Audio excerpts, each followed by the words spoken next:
Now, when you get there, you ask yourself, am I here to just get comfortable, or am I here to make this space better? And if I'm going to make this space better, I got to shake stuff up, and I got to disrupt what's seen as the norms. Willie D Live. And you know what?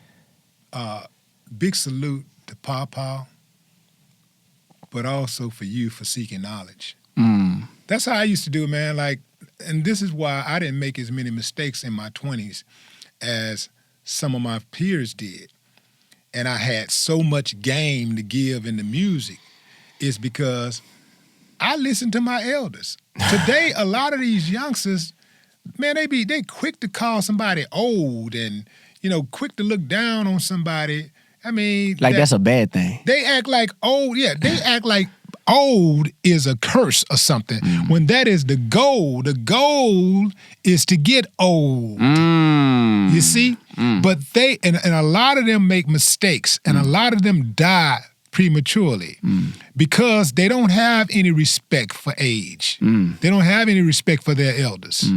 And they don't see themselves being old. They don't even like the idea of being old. Bro, you know what, my generation coined the phrase, live fast, die young. Like that's good or something. I don't even know how a person wrap their brain around dying young. Bro. Like, how do you want to die young? They look at it like a badge of honor.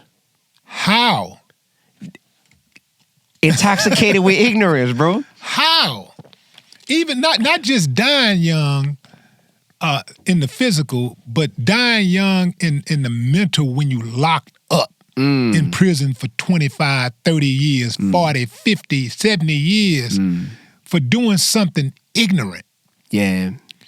It's like, I tell my kids all the time, man, if you're going to do something stupid, make sure it's your idea.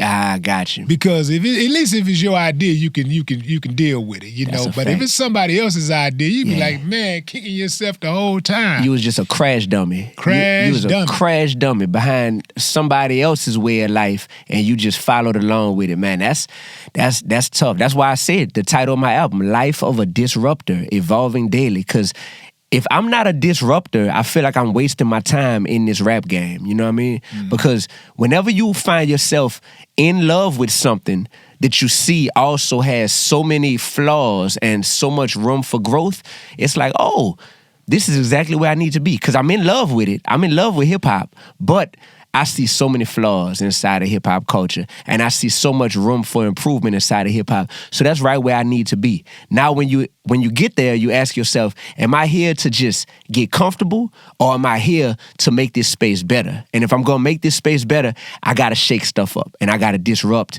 what's seen as the norms. And that's how I wish more people would think about themselves in hip-hop. You got so many people that are looking for hip-hop to be the thing to get them out of poverty, right?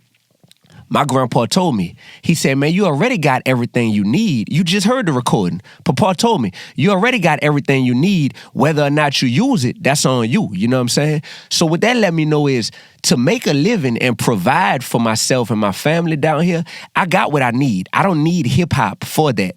So if I'm going to be in hip-hop, I should never compromise what I'm in the game for to be like, man, but if I say that, that's going to mess up my bag. I'm not going to make as much money if I keep it really real on that type of level.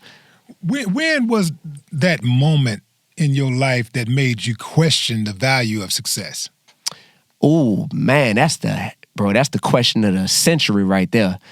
The value of success, I started questioning it when I was, when I was a young, kind of desperate dude just trying to get on as a rapper, and there was an executive who this man offered to manage me, and he was telling me he could put me on or whatever, but he definitely told me that he would want me to take part in some homosexual type activities, and that let me know right there. Because there was no way I did that. No way I was going to do that, right? But once I saw that look in his eye and I seen how that dude was actually like getting down, and the fact that he knew that he had the leverage because he had connections and he had status that I wanted and that I needed, and I saw that, that's when I was like, oh man, all success ain't good. Because success, if it got to come at the expense of your sexuality or your integrity, it just ain't worth it. And I keep in mind I had a job at the time. So when this encounter happened, I was still a middle school teacher, right? And while I was teaching middle school, I'm making money. So it's not like I was like, man, I'm homeless, man.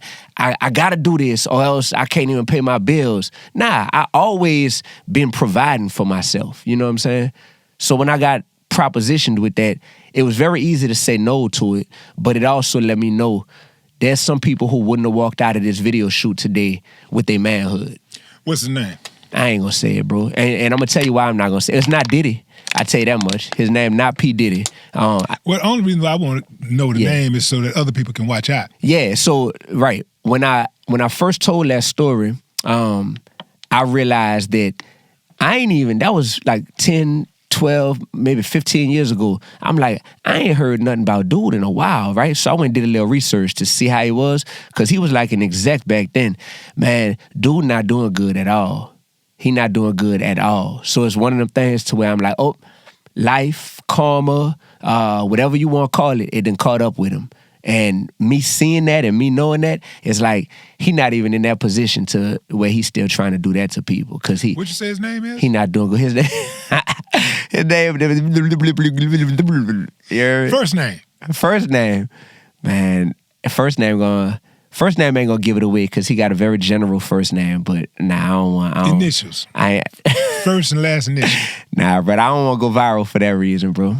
We ain't even gonna go viral off of it because he ain't nobody who people are gonna know. But it's, again, though, it's like I said in the top. I said that I give you information and instructions to help you navigate through this wild, crazy, beautiful world. Yeah. And that's why I'm talking to you, right? Yeah. Because I know you got that information. Yeah. If anybody listens, so we talking 2000, between 2009 and 2011, we talking Atlanta. We talking a person who was managing artists and who was an executive. And we talking somebody who is not on at all on no kind of level musically, right now. And there's people who, if people watch this and they like, man, I know who Dude is because and because I know how Dude was getting down. He tried to come at me crazy. They'll know who it is. But honestly, he don't deserve the publicity that's gonna come along with me because he is literally irrelevant right now.